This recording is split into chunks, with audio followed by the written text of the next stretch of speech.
இன்னைக்கு எனக்கு வசூல் பண்ணி போட்டு தான் மறு வேலை. ரங்கராசு, ஏ ரங்கராசு. அவரு ஸ்கூலுக்கு போயிருக்காருங்க. என்னது ஸ்கூலுக்கா? ஏமா சொல்றதையும் கொஞ்சம் நம்புற மாதிரி சொல்லக்கூடாதா? ஆமாங்க, நான் ஸ்கூலுக்கு தான் போயிருந்தேன், ஃபார்ம் ஸ்கூல். அங்கு நிலத்தின் பயிர் உற்பத்தியை பெருக்குவதற்கான அனைத்து முறைகளும் விவசாயிகளுக்கு சொல்லித் தரப்படுகின்றன. அதாவது மண்ணிற்கு உகந்த சரியான உரம், தரமான விதை மற்றும் தேவைக்கு ஏற்ப பூச்சிக்கொல்லி போன்றவை.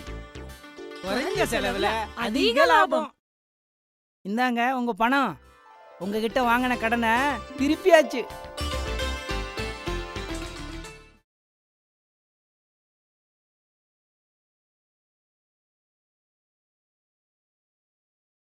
আজকে পয়সা উসুল করেই ছাড়বো, করেই ছাড়বো।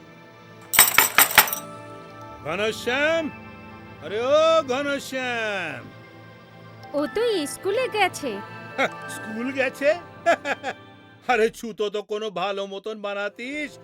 হ্যাঁ মশাই, আমি স্কুল গিয়েছিলাম, ফার্ম স্কুল, যেখানে চাষাদের শেখানো হয় জমিতে ফসল বৃদ্ধির প্রত্যেকটি কথা, যেমন মাটির হিসেবে সঠিক সার, ভালো বীজ আর প্রয়োজন অনুযায়ী কীটনাশক, যাতে কম খরচে বেশি লাভ।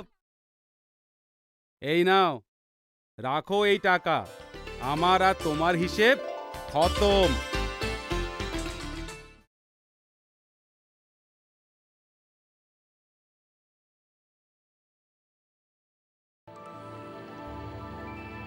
पैका वसूल करतेच बाबा, करतेच बाबा।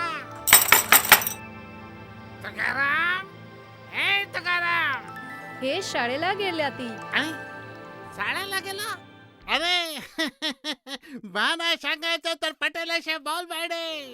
वय लाला, म्या शाळेलाच गेलतो, म्हणजे फार्म स्कूलला, जिथं शेतकऱ्यांना पिकांचा उपज वाढवायच्या सर्व गोष्टी शिकवल्या जातात. जसं मातीच्या पोतानुसार कोणती खतं योग्य आहेत, कोणती बियाणं आणि गरजेनुसार कोणती कीटनाशकं उत्तम आहेत. खर्च बेताचा, लाभ मोलाचा.